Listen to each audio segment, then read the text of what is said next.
Welcome Descent by Cam Wolfe. Chapter 1. Steel and Concrete. On the closest thing to a good day, it would be a resilient beam of morning sunshine that woke Joe. Blistering golden light would slice through even the densest mid-morning cloud and creep its way to the snoring, farting mass of limbs named Joseph, still tangled in his sheets. On this particular Friday, however, it was his radio alarm, or more specifically, the opening brass band notes of Jingle Jangle Jingle by Kay Kaiser, that did the job. Yippee-yay, there'll be no wedding bells for today. Fuck me, Joe groaned. He flailed an arm to silence the ear-splitting merry tune, failing spectacularly and knocking over a whiskey bottle instead, the now empty bottle that had helped him get to sleep the night before. It fell to the floor with an almighty hollow thunk. Joe stretched out the side of his face with a stiff, clammy hand and let his mouth open wide in an aggressive yawn as if to curse the sun for rising. He had turned 42 the week before, and every day since had been a taunting, spiteful reminder of how easily his body would give in under the slightest physical strain. Apparently, now simply waking up was asking a little too much. He gave one more strenuous groan and threw himself out from the bedsheets, nearly landing on the bottle he had just backhanded. The vile mix in his stomach rolled in place, launching a bitter, battery fluid taste of acid reflux into the back of his throat. God damn, he said with a scowl.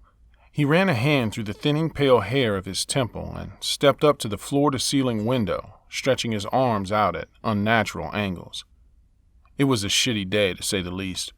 The congested city street below was bathed in a miserable sheet of mist and stark blue shadow, cast down from the impenetrable gray clouds high above. They were tumbling over each other like the fourth of a swelling evening tide, and barely a candle's glow of sunlight could be seen through the black. Joseph imagined the heavens were mocking him, daring him to hope for a good day. Go ahead, asshole. I dare you. I see half a smile and I'll be shitting hell.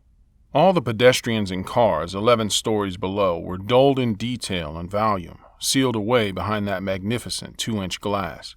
Joe liked the view from up here. It was the distance he enjoyed. The distance between himself and the swarm of always stinking, always staring nobodies. He regarded the impending storm once more before making his way across the small studio apartment into the conjoined kitchen. He made sure to nudge the bottle with his heel so that it rolled under the king-sized bed with a prolonged rumble. The final notes of the swing jazz monstrosity had finally burst through in distorted squawks, and now the day's news was being read by the world's least entertaining DJ. His voice was a droning bass, and he sounded about as pleased with his job as Joe was about his breakfast, the brittle remnants of a long-expired box of cereal. We have a big one coming in, folks. We're looking at a Category 2 for now, but keep me close because we may have a 3 on our hands. You don't want to be strolling around the streets of Dawn Valley during this one, that's for sure. No shit, Joe snorted. He spat the last bite of his sticky wheat cereal back into the suspiciously thick milk of his bowl. He grabbed one of the last few apples from the fridge and gripped it between his teeth before snatching the Oxford button-down from the back of his one and only dining chair. The shower would have to wait until after work. He had set the wrong time on the alarm, again, and the large red numbers were blinking at him with merciless repetition. 10:34. Shit. He didn't dress quickly enough, however, to avoid seeing his reflection in the darkened glass of the window across the room. There's nothing quite like spotting yourself in poor lighting, especially while bent over trying to fish a tie from a pile of dirty laundry. He was, by any definition, well-groomed. He kept his haircut tidy and his face clean-shaven, but below the neck he was hiding a chest of tangled white hair and the early warning signs of a beer gut. After deciding 2 seconds of self-pity were 2 seconds too many, he finished his Windsor knot, slipped on his black suit jacket, and laced up his derby shoes. One of the greatest pleasures for Joe in his day was the feeling of the finely woven wool of the suit pants against his knees and the way the sleeves hugged his biceps. This suit, a pristine Valentino, was the last remaining survivor of his collection. The rest had been sold for a painfully slight margin of their original cost, just to secure his place in what, for the last 10 months, was now his reluctant home. In a matter of minutes, he looked as though he could have been escorting the United States President across the White House lawn. Of course, the reality was far from being that glamorous. He stepped up to the window, doing his best to erase the admittedly still slightly intoxicated, shirtless, sad sack from his memory and replace it with the new, well-dressed doppelganger.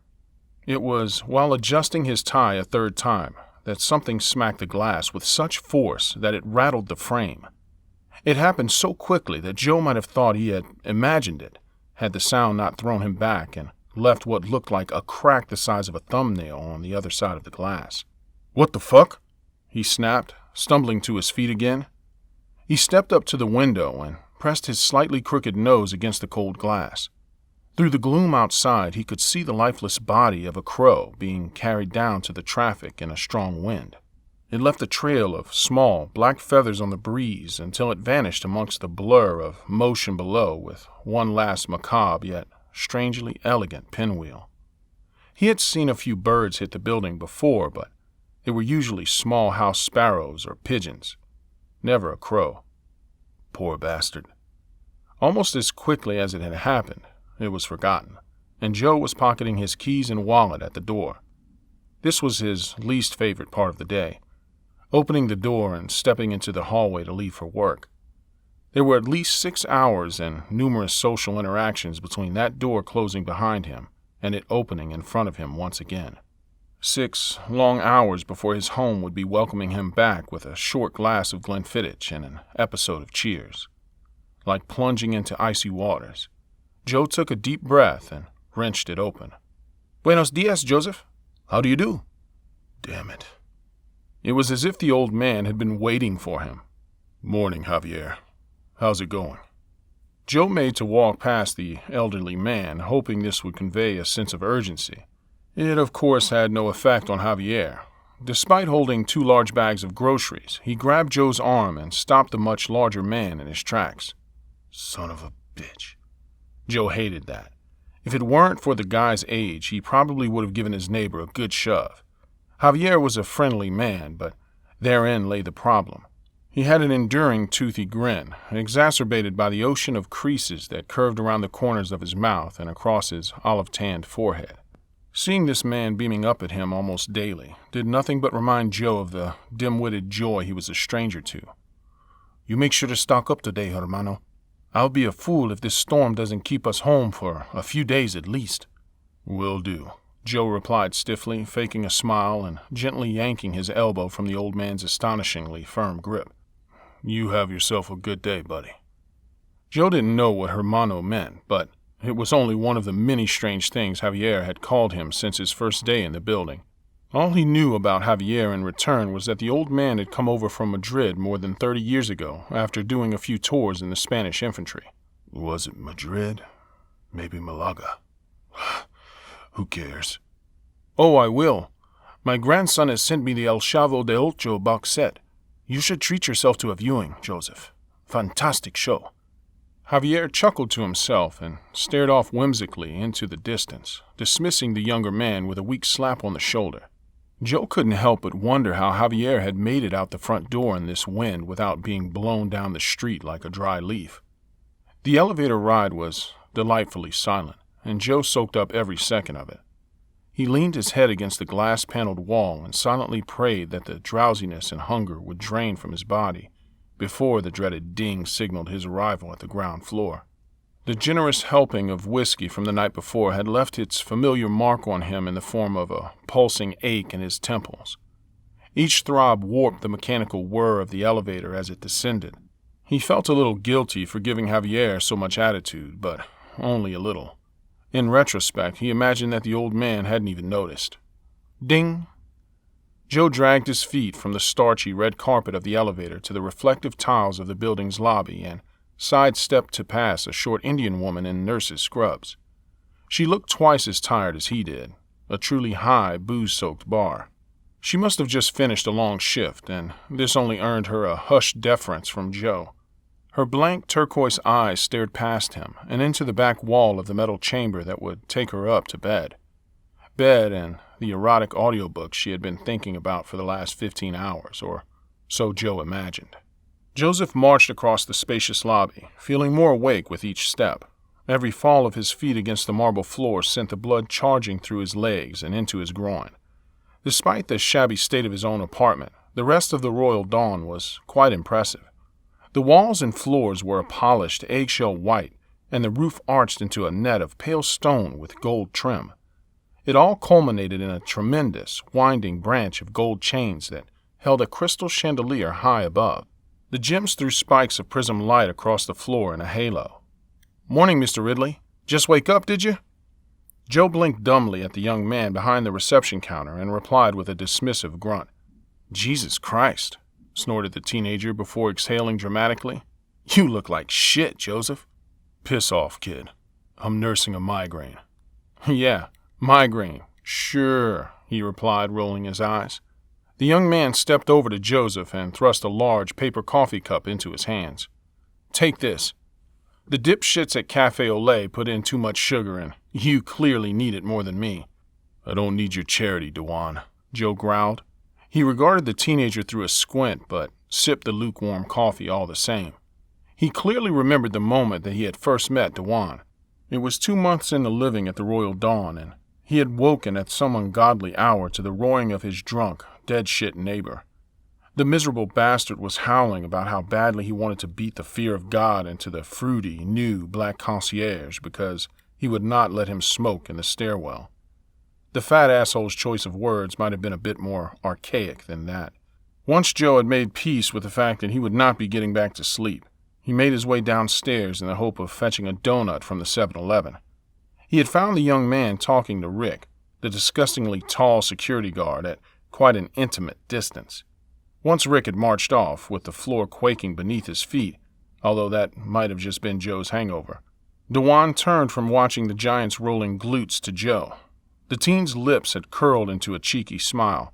"Well, good evening, sir." "The coffee really is terrible. The kid wasn't lying. They may as well have served it in an ice cream cone." "Giving you my trash coffee isn't charity, you ungrateful prick. My date last night was charity. He was about as interesting as sink water. Kind of tasted like it, too." Joe closed his eyes with a reactionary cringe and swallowed the last of his coffee in a hard gulp. "What? Too much information?" Dewan smirked, clearly very pleased with himself at the obvious discomfort he'd caused. It was apparent by now that the teen only said these things to get a rise out of the man. "I don't give a shit what you put in your mouth, kid. Doesn't mean I want to think about it." Dewan shrugged and meandered back to his desk, calling back over his shoulder. "The car isn't here yet." "Good," Joe said, striding past the desk and wrenching open the grand glass door. "They don't let me smoke in the car." He heard Dewan mumble something before the strong wind and traffic drowned out all sound inside the building. Something like, "Talk about something you shouldn't put in your mouth." The breeze was strong, and with it came a brisk chill that belonged in the last days of a January winter. Certainly not mid-July. Lighting the cigarette was a challenge, but after a few minutes of aggressive flicking and a tirade of colorful language, the orange and blue flame finally snaked its way between his cupped palms. The fire licked the end of the silk cut, igniting it with a spine-chilling pleasurable hiss, and Joseph felt an involuntary moan escape his lips. He had to hold the cigarette to his mouth so that it wouldn't be snatched away by the wind, but the hot tendrils of blue smoke exploding from his nostrils were enough to finally put a smile on his face. Something so rare nowadays. The joy of his smoky breakfast gave Joe the confidence to bring his eyes to street level and observe the people rushing past him. Most were rosy red in the cheeks, huffing as they lugged bags of canned food and water to their destinations. Some carried a year's supply of toilet paper under their arms. Fucking panic buyers. One particular young woman with that disapproving scowl, you know the one, made a show of coughing forcefully as she dodged a thin wisp of cigarette smoke before it was whipped out of existence. "Good morning," Joe said with a toothy smirk. He took a theatrically large drag from his tailor and pointed the blazing red cherry her way like a dart. He laughed as she picked up her pace and disappeared into the throng. "My God, Joseph, brush your hair, will you?" A stocky woman in a finely woven blue pantsuit with tightly plaited red hair snapped to Joe's side as if she had been brought in on the gale. Her nose glowed bright red, contrasting against the splash of freckles across her cheeks that were quickly turning blue in the cold. "Are you fucking kidding me, Chris?" Joe snarled. "Have you seen the damn weather?" He dropped the butt of his cigarette to stamp it out, but no sooner had it left his nicotine-stained fingers than it vanished from sight. The familiar sense of mortal regret sunk in as he exhaled the last warmth of the smoke. The sudden awareness of the tightness in his chest reminded him how much he hated the cursed things, or rather how much he hated loving them. "I'm sorry, Joe. We just have a big client today. Please don't fuck it up." "Who?" "You know the drill. The book is on the dashboard." "Chris, did you give any more thought?" "Like I said yesterday, and every other shitting day this year, Joe, I can't make it happen." "That's bullshit, Chris. I've been driving with you guys for over 3 years now. There's fucking taxi drivers that make more than me." "It is bullshit, but it's not my call. Raises come down to Vin, and you know that scumbag likes you as far as he can throw you." She threw a pointed glance down to Joseph's gut as she said this. "Jesus Christ, it was nearly 2 years ago." "You fucked his wife. I'm not sure what you think the expiry date is on that fact, but you're lucky to still have a job at all." "Ex-wife." "Joseph." Yeah, all right." "Wait until the old bastard gets himself another gold-digging bimbo, and if you're lucky, it'll put him in a good mood." With that, Chris slapped a shiny black plastic key into Joseph's open palm. She gave him one last severe glare before turning on the spot and diving into the passenger side of a black Audi sedan. Parked directly behind that $200,000 vehicle was an immaculate, black-bodied Rolls-Royce Phantom, one of the newer 2018 models. It was barely older than a newborn and twice as precious. Joe felt the blood that was refusing to enter his frozen cheeks rush to his loins. The sleek, polished steel of a luxury vehicle was one of the few things that still made his cock stiffen against his pants. He watched Chris's car pull away and strode to the driver's side of the Phantom like he owned it, looking around to make sure all the passers-by could see him get in. It was not his first time driving the vehicle, but hearing the sharp chirp of the central locking and feeling the smooth leather of the driver's seat still made him feel like a king that excreted sex from every pore of his body. That feeling always lasted until he arrived at the pickup location for his first client of the day. From then on, he was just the driver. The car hummed to life with an electric purr, and the dashboard ignited with an array of luminescent blue. Joe adjusted his dark hair in the rearview mirror, deciding to simply push it back. Aside from some slight thinning at the temples and a few thin streaks of white in his fringe, he had quite a good head of hair on him. Had it not been for the crow's feet and shallow creases in his forehead, he could have passed for a much younger man. He locked eyes with the sharp hazel ones in the mirror and looked away quickly. "Working on our night moves, trying to make some front-page drive-in news. Now we're talking." Joe turned the sleek dial by the air conditioning vents, and Bob Seger's voice and bluesy guitar riff flooded into the car's interior space from every corner of the vehicle. The drive was a slow one. It seemed that everyone within 50 miles of the city center had made their way in to stock up on supplies, as if the devil himself were on the way. Joe knew he had to pick up some cereal and pasta on the way home, but as he weaved through the chaos at a snail's pace, it did nothing but make him hot in the face. "Get out of the damn way!" he barked. He was yelling at a young man on a moped in front of him, but knew full well that no one but himself could hear his cursing. Only he could feel the rising heat in his cheeks. He drove for at least another 20 minutes and kept a twitching eye on the digital clock by the steering wheel. Only 10 more minutes and he would be late, an unforgivable sin in his line of work, even on a day like this.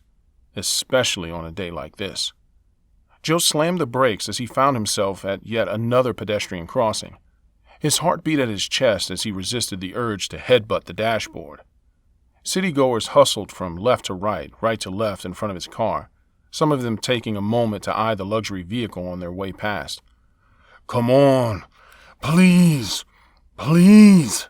Joseph knew that if he were to get even one complaint for being late, that douchebag boss of his would never sign off on a raise.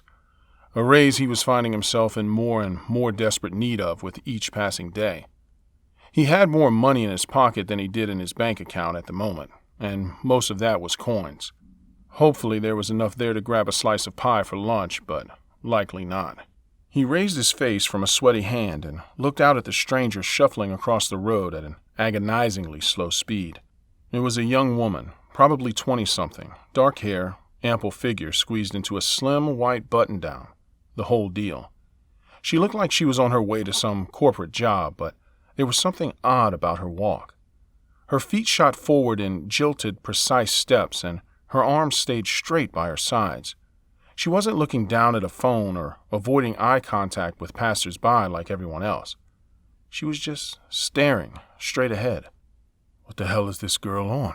Joe wondered aloud. She stopped in the middle of the street, directly in front of the Rolls-Royce Phantom, and turned.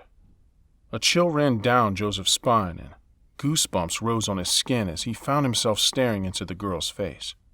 She stared back. "Hey," Joe said under his breath. He could not look away. There was something unnatural about the way she stood there, completely motionless. The stranger looked like your average white-collar young woman, but something felt off. Something felt off the way it would if you came home from work and found the door already unlocked. Her hair did not move in the wind, and her mouth hung open as if she had been mid-sentence and forgotten what she was going to say. Her large green eyes stared vacantly, burning through the car windshield and through Joseph. What made his fingers tighten around the steering wheel, though, was the other pedestrians, the way they passed the girl by like she didn't even exist. Joe finally pulled to a stop. The car gave a gentle, mechanical sigh. The GPS flashed, announcing his arrival just as Johnny Cash's voice croaked through the radio, joined by abrupt acoustic strokes. The building was breathtaking in scale. The Dawn Valley Catholic Church. He hadn't come so close to a church in a very long time. Not that he'd ever been a man of faith. Despite his lack of spiritual belief, perhaps it could even be called an incredulous contempt for the religious, he had always nursed a quiet appreciation for the magnificence of the buildings, this one in particular. The 3-story Goliath of gray stone and oak towered from its perch atop an incline of grass that was greener than any astroturf he had ever seen. It was an odd sight to see the presumably brass cross reaching to the sky, flanked by a horde of much taller but infinitely less impressive office towers. The enormous wooden door at the top of the narrow cement staircase swung open, and a tall figure emerged from the orange glow inside. He must have been edging on 7 feet, and his black overcoat billowed around his shins. It gave the stranger the appearance of a certain blood-sucking nightcrawler. The man seemed to stare at Joseph through the tinted passenger side window for a moment before marching down the slope 2 stairs at a time. "Oh, crap," Joe hissed. He snapped out of his trance and burst from the Rolls-Royce. He bustled to the back passenger door, closest to the approaching man, as quickly as possible without looking unnatural. With one not-so-subtle gasp for breath, he opened the door just as the man's foot landed on the last step. The stranger did not say a word before sliding into the warmth of the Rolls-Royce. He only regarded Joe with a cold indifference. Great, another prick. It was a thought Joseph was well used to hearing echo through his mind. Once he was back behind the wheel and they had rejoined the almost immobile stream of traffic, he decided to steal one more look at his guest in the rearview mirror. Samuel Bubb was the name he had read in the client book just a short while earlier, along with a few other unimportant details of his newly created account with Becker & Co. Luxury Transfers. He didn't look much like a Samuel, certainly not a Bubb. His hair was cut almost to the skin, a faded stroke of dark hair across the top of his dome, and his pointed jaw wore a peppering of white stubble. The 3-piece suit he was wearing was immaculate, and the midnight blue contrasted against his olive skin with clear purpose. Joe knew the meticulous weave of the fabric and the character of the sleeve stitching well. It was a Brioni Vanquish. He had felt the envious warmth of being in its presence once before, a long time ago. It was a $40,000 suit. Most noticeable, though, was the sharp glare from the small, pale gray eyes looking right back at him through the mirror. Joe shifted his grip on the steering wheel and tried to make it look as though his attention was firmly fastened on the gridlock before them. "Joseph Ridley, yes?" Samuel's voice matched his name as well as his appearance. It was a heavy bass, a deep rumble like approaching thunder. Joe cleared his throat and looked back at the man in the mirror, as he had been taught to do. "Yes, sir. And How are you today, Mr. Bub?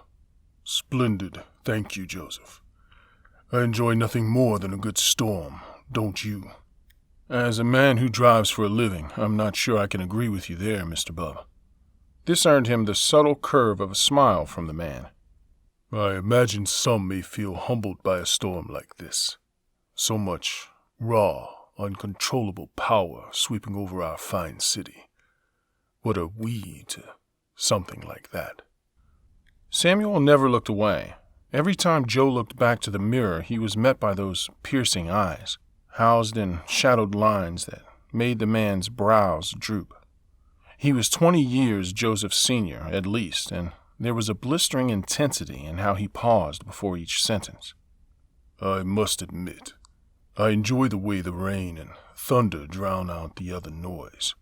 I find it helps me to focus. You're not afraid of storms, are you, Mr. Ridley? Not afraid, sir. Not much of a fan, though, either. They tend to get people acting crazy, you know? Joseph pointed a finger to the stream of panicked pedestrians rushing past outside. I see. Almost heaven. West Virginia. Blue Ridge Mountains. Shenandoah River. John Denver.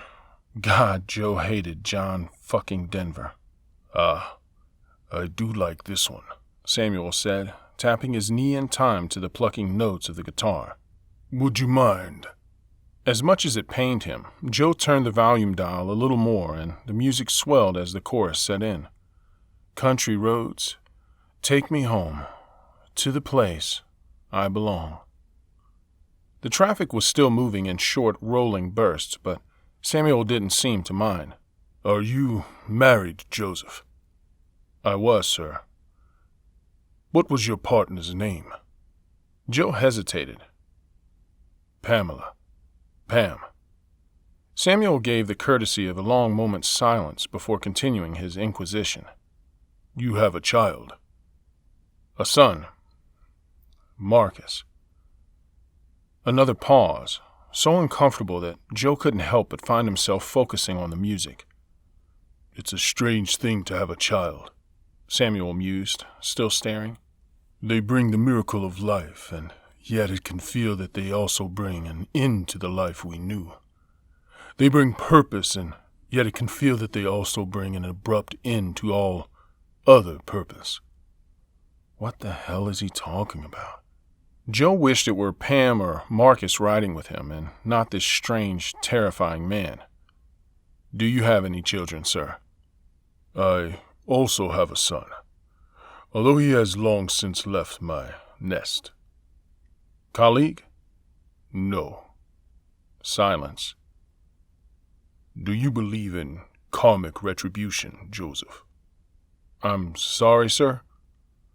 In church today, we discuss the Buddhist philosophy of karma, receiving intent upon you that you intend upon others. I would love to hear your thoughts. The question surprised Joe. He was used to small talk from his clients if they took pity on his role of servitude, but it would hardly go past topics of work, family, and the weather, talking points that Samuel had used up in less than a few minutes. You were talking about Buddhism in church. Indeed we were. Your thoughts? Joseph felt his hands stiffen. I think if you do nice things, it comes back around. It was a bullshit statement, but just vague enough that Joe could avoid making any real point. Samuel smelled it, like a foxhound on the chase. Spare me the banalities, Joseph. I did not get to where I am by wasting time on nonsense like that. A thin layer of cold sweat crept from Joe's palms and glossed the matte leather of the steering wheel. The shift in Samuel's tone made the hairs on his neck stand up. What's the deal with this fucking guy? I think, Joe began again,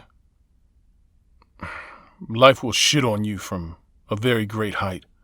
No matter who you are, it's just a matter of when. Samuel smiled, showing a row of gleaming white teeth. Ah, there we go. That wasn't so difficult, was it?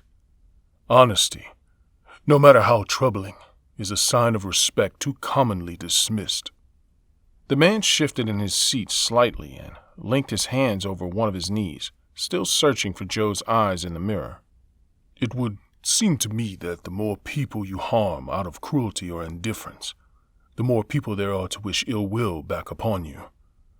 Some may even try to exact some vengeance of their own. Now, you say that life shits on all, one way or another. Do you feel that you deserve more than what you have?" "I don't know, sir." "I believe you do know, Joseph." "Well, I guess I didn't picture myself driving rich assholes to work in my 40s. The words escaped his lips before he could catch them. If Chris were here, she would have beat him to within an inch of his life for speaking that way to a client, especially such a high-profile one. However, Samuel smiled. "I'm just doing the best I can," Joe said, defeated and trying to save face. "Country roads, take me home." "The belief is that karma is little more than intent. Intent thrust back upon the bearer. Those who intend goodwill receive good intent from those they help. Those who have intentions that only benefit themselves, well..." Samuel caught Joe's eyes with his. "I have learned a great deal in my line of work, Joseph. Mostly patience. Sometimes people find themselves suffocating under the weight of their own failures. Some will weep. Some will become consumed with spite. Some will blame everyone but themselves and cry out, 'Why me?' I have found it is the ones that hide from those failures that are the same people so often haunted by them." Samuel ran his fingers down the length of his dark tie, still tapping a foot to the final notes of John Denver's tune. "What I'm saying, Joseph, is that sometimes, before we can rise to a place where life can't shit on us from a great height, hard as it may be, we first have to go all the way down. Down to where we bury things." A chill that had nothing to do with the weather rolled down Joe's spine like a mild seizure. Something in Samuel's voice and his words gave Joseph a grim and static feeling. He felt as though he were being detached from control of his own body. He willed his fingers to drum across the steering wheel, and to his relief they did. The rest of the car ride was much less dramatic. In fact, Samuel fell silent after his preaching on what goes around comes around. He even looked away from the mirror and chose to instead direct his attention at the squall of pedestrians outside, something that Joe could not be more thankful for. Almost 25 minutes after they should have, the Rolls-Royce crunched to a halt in front of an enormous, plain-looking office tower. Above the front entrance was a square sign, framed with gold-colored steel. Valley South Acquisitions. Joe wasn't sure what he had expected to find at the end of the drive, but it had certainly been something a bit more exciting than this. Before he could exit the vehicle to open Samuel's door, the man leaned forward in his seat and spoke once more in his powerful, booming voice. "I can let myself out. Thank you, Joseph. It was truly a pleasure meeting you." He reached out a hand, and Joe swiveled in his seat to shake it. "You too, Mr. Bub. Take care." Samuel said one more thing before he opened the door and flooded the car with frigid wind. "I heard an interesting thing today, Joseph. The condemned man is not he who does wrong, but he who cannot find the wrong in the doing." What a load of hippie bullshit. The next 7 clients were unremarkable. Only 2 of them tried to make conversation before realizing that Joseph would not be making any real attempt to engage with them. His last drop-off was Mr. Lundell, a portly man in a well-stretched suit who insisted on eating his powdered donuts over the carpeted floor. He then sprayed his sour cologne to mask the smell, insisting it smells like street trash in here. "This will spruce it up." The smell that Mr. Lundell had been referring to was a specially made Gucci car perfume called Platinum Mahogany, and it was one of the most complimented aspects of Joe's service. Now it was replaced with a bitter, citrus smell like the odor of cheap premixed alcohol. Joseph might as well have been driving teenagers to the fucking prom. Joe dropped off Mr. Lundell and then spent the entire drive to the Becker & Co. car yard fantasizing.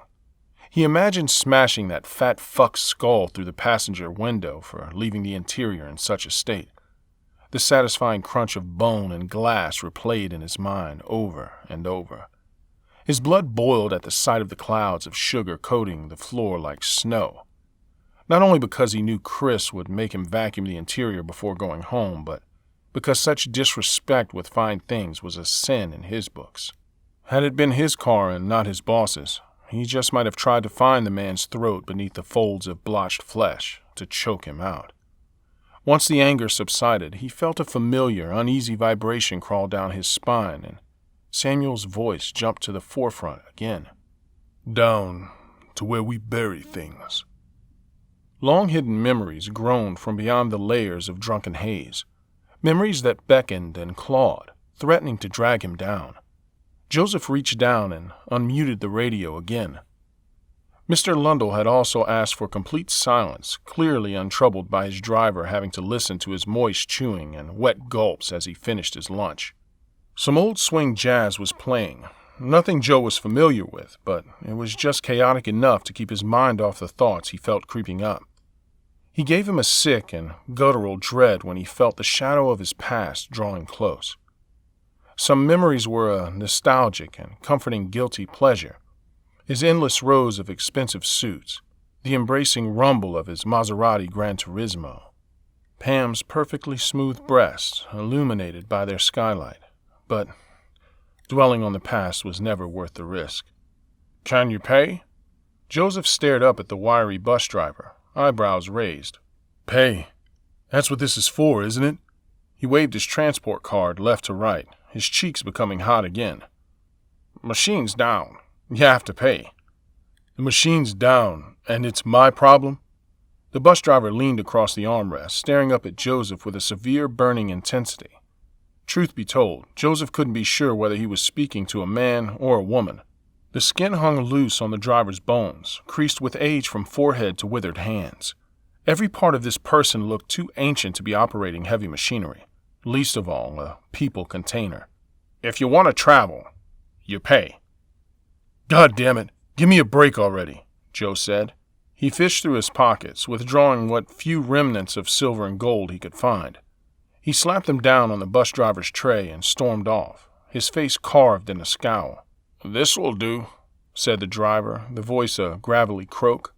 Joe planted his forehead against the spastically gyrating window of the bus, perhaps a little harder than he intended, and closed his eyes. His palms still ached from being pressed into the corners of the Rolls-Royce's interior as he scrubbed the powder and crumbs from the carpet. It was a short trip, thankfully, and the weather had ensured that it would be a quiet ride home. There were only 2 other people on the bus, not including the driver, and they were seated together at least 10 rows away, hissing at each other in quiet deliberation about how long the storm would actually last. My mom said we could be shut in for a week. Your mom's an idiot, Kevin. The bus was old. The seats were peeling their pleather skin, and the handrails above were hiding freckles of rust beneath a thin coating of chrome paint. Worst of all, every strong current of wind rocked them on the suspension, threatening to topple them over and mix them all like a flesh salad. It almost felt like being in the belly of a large boat, caught in turbulent waters. Joseph didn't mind. He brushed the roof of his mouth with a dry tongue, imagining the amber liquid he would soon be pouring into a heavy-bottomed glass. It should have been enough to make him smile, but he didn't. A sharp jolt flung Joe airborne, at least 2 inches from the surface of his seat. He rubbed his eyes and looked around in sharp turns, like a bear woken from hibernation. Had he fallen asleep? The teens were gone, and now it was only him on the bus. Alarmed, he pressed his cheek to the foggy glass, praying he would recognize the street. There was little traffic and almost no pedestrians, but the neon sign directly across from him read Café au lait. Thank God. Something else caught his attention. It was a man, standing beside the cafe, staring back at Joe with his mouth hanging open. It was dark and the stranger was wearing a black cardigan, so Joe almost didn't see him, but as soon as he could not look away. The man's shoulder-length hair twisted and roamed in the wind, violently snapping to each side like it was alive. His eyes were bulbous and almost luminescent in the city glow. The mouth, though. Jesus, that mouth. His cheeks and lips were stretched so wide that Joe could swear every tooth in the man's head was visible. He stared for a few seconds more before breaking away hastily and looking down at his feet. For the second time that day, he felt a sickening terror tickle the pit of his stomach. What the hell is with people today? Joe mumbled to himself. His gruff tone gave him a little relief. After a few seconds more, he tried to steal another glance at the stranger in the corner of his vision. Shit, he snapped, leaping back from the window and gripping the back of the chair with white-knuckled fingers. The stranger had begun to sprint across the road towards the bus, his arms pumping at his side and his eyes still wild and bulging. His face suddenly became enveloped in a beam of bright streetlight, and Joe finally got a good look at the man. The runner's mouth was hanging open so wide that his lips were tearing, sending thin webs of crimson blood into the spaces of his teeth. It was grotesque, horrifying. Joe was frozen, watching the crazed man draw closer to the window. He ran with the unyielding form of an Olympic sprinter, causing his loose jaw to bounce violently. "Hey!" Joe yelled, staggering away from the window but keeping the stranger in his sights. "Hey! Bus driver!" The tiny gray-haired figure at the wheel didn't respond. The driver didn't even blink, as if they were the only one on board, as if the only sound to be heard was the hum of the strong wind outside. The driver did, however, lurch the bus into motion. The engine roared to life, and the bus cleared the path of the lunatic just in time. Joe crept cautiously to the back window and got one more look at the stranger before the fog and lucid orange light consumed him. The figure was still staring, turning on the spot to watch the bus thunder down the road. His eyes never broke from Joe's. Then the stranger raised his disjointed, thin hand, and he waved. "Welcome home," mumbled Dewan. The young man didn't bother to look up from the screen of his phone as Joseph dragged his limp feet across the lobby. "No place like it," Joseph replied with a grunt. He yanked his tie with a hooked finger and let loose an exaggerated, self-pitying sigh. Dewan shuffled the feet he had planted on the surface of the concierge's desk and only took one brief moment from swiping through his Twitter feed to give Joseph a raised eyebrow. The elevator ride was infinitely longer when going up, and the groan of the pulleys felt especially strained today. Joe couldn't help but feel that the protesting sounds of the mechanics were only a reflection of the continuous whine he felt within himself. Right up until the moment he had an ass firmly planted in his favorite busted recliner. Ding! The door slid open with a metallic sigh, and Joe was welcomed by an impenetrable blackness. To call it darkness would be inaccurate, as it was not just the absence of light. Everything outside the weak fluorescent glow of the elevator was just black. There was something else, an atmosphere that seemed to be creeping into the small lit space like a pungent gas. It was a jarring silence. Joe believed that if he were to put a hand into the dark, he would be surrendering a limb to the abyss. All of space and time outside of the elevator had been deleted. Before he even had time to hiss his well-used "what the fuck," the familiar yellow corridor was there again. It had not flickered into existence, it was just there. "I need a drink," Joe muttered to himself, rubbing his forehead. He threw himself out of the elevator before the doors could seal him inside again. He stumbled down the hallway, digging the small steel key from inside his jacket pocket and trying to blink the strange events of the day from his mind. Just a short distance away, one of his neighbors was also looking for a key. She rummaged within the eternal depths of her comically large and blatantly fake Louis Vuitton handbag. She hissed quiet curses to herself and tried to brush her wavy, dark hair from her face with one hand while the other burrowed ever deeper past lipsticks and chemist receipts. Joe was pretty sure her name was Willow or Wendy or something like that, but to him she was always just the busty real estate woman a few doors down. The only two things he knew about her for sure were that he had seen her wrestling out of her Dawn Estate blazer more than enough times and that she had tits that would make Dolly Parton tip her Stetson. He gave her a complimentary half-smile, which was more than he did for most, and she curled her mouth into a slightly pained smile in return before returning to her archaeological dig of the bottomless handbag. He knew why she was less than friendly. She had caught him drunkenly admiring the hardware on his way downstairs a few weeks ago, and now she presumably thought he was nothing but a pervert. It was true that she had joined him for many late-night and early morning showers and sleep-ins, at least within the confines of his mind, yet he still found it awfully conceited of her to assume he was interested enough to do anything more than smile without further invitation on her part. This subtle rejection did nothing but sour Joe's mood even further, and his feeble smile turned into a full-blown scowl as soon as he passed the woman. As if to taunt her, he unlocked his own door as loudly as possible and made a point of retrieving the key noisily before he even turned the handle and went inside. As soon as the door closed behind him, the low whistle of the elevator and the rattling of the busty real estate agent's search were sucked from the room, leaving only rigid silence. Off came the jacket and off came the shoes. Barely a minute passed before Joseph was leaning back in his armchair by the window with a glass of whiskey in his hand and a cigarette perched between his lips. He bathed in the satisfying warmth of the alcohol and cigarette smoke, both inside and out, before his eyes drifted to the empty space on his bedside table. There used to be a photo of his wife and son there, but not anymore. Waking up in this godforsaken apartment and seeing their smiling faces before his body was even able to move lasted no longer than 2 days. He had put the photo delicately into the top drawer, but Pam's kind eyes and Marcus's innocent smile were seared into his brain. He could still see them there, in that little space beside the clock radio. Marcus was so happy the day that photo was taken. He had no idea, Christ, how Joe missed seeing that smile.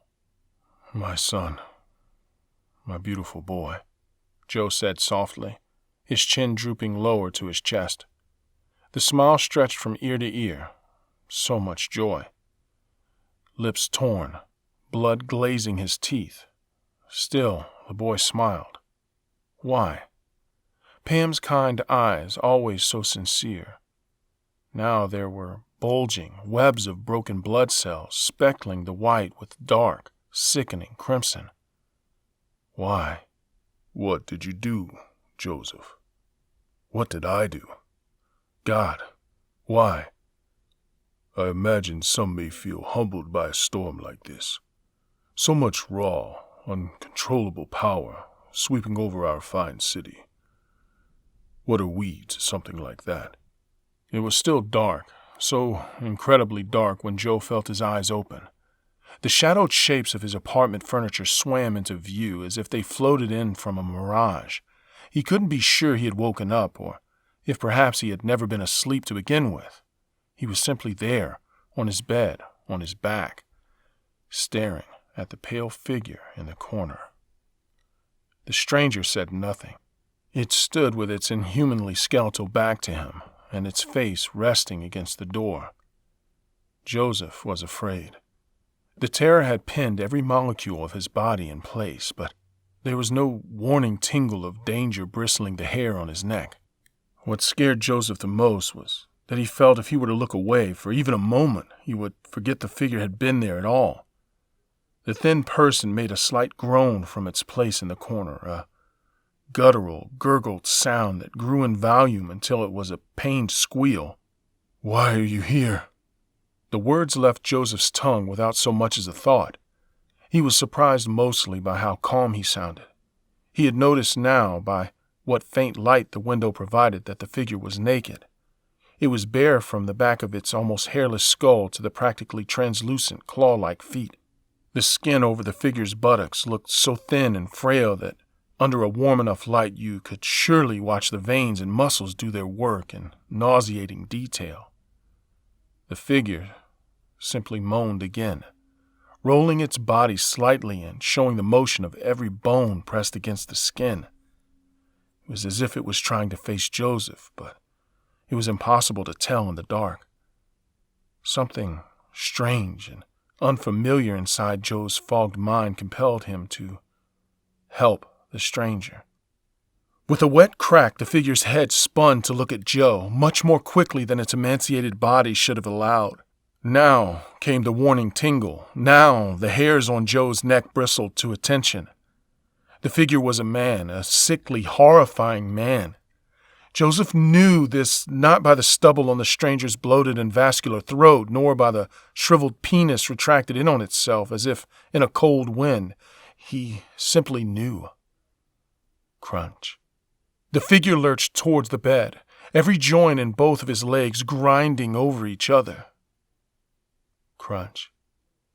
The specter wailed, jaw hanging limp and thick ropes of mucus and drool hanging from its chin. Joseph could not move, not because he felt paralyzed, but rather his fear was wrestling with his will to stay right there. I can't move. I won't move. Another anguished moan, desperate and pleading. The eyes, sweet fucking Jesus, his eyes were sewn shut with thick, rust-colored wire. The figure was at the foot of the bed now, face turned down to Joseph and body fully exposed to the cold, blue glow of night. The only thing worse than the moaning, the eyes, or even the pulsing in that bulbous throat, was the silence that followed. The long, unrelenting silence. Welcome Descent by Cam Wolfe. Enjoy the climb. Beware the fall.